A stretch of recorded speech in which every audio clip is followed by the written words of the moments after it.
আমার হাতে লুডুস খাবে, এই জন্য আমি লুডুস পাক করার জন্য প্রথমে পেঁয়াজগুলো ঢেলে দিলাম এবং তারপরে তেলগুলো ঢেলে দিলাম।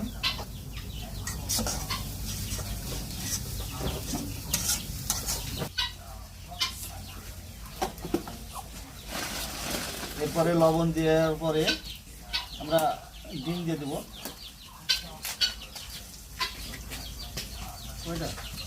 নুডলস তত স্বাদ হবে। এর সাথে আছে নুডলসের সাথে আছে আপনার সবজি। ডিমগুলো এখন আমরা ভালোভাবে নেড়ে নেবো। জন্য আমরা একটু জিরা দিয়ে নেব। এই যে জিরা, বাস এগুলো শেষ হয়ে গেছে। এখন বর্তমানে আমরা নুডলসগুলো ঢেলে দেবো।